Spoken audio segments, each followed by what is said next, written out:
says, is it allowed to use cigarette replacement products to help stop smoking, like nicotine patches? If you recall, when intoxicants, when wine was permitted in the beginning of Islam, it came over 3 stages until on the last stage it was totally prohibited.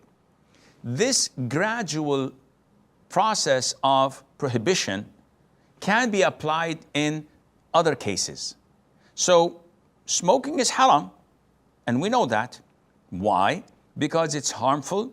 Even the non-Muslim doctors and physicians all agree that this is a main cause of fatalities, heart problems, strokes, etc.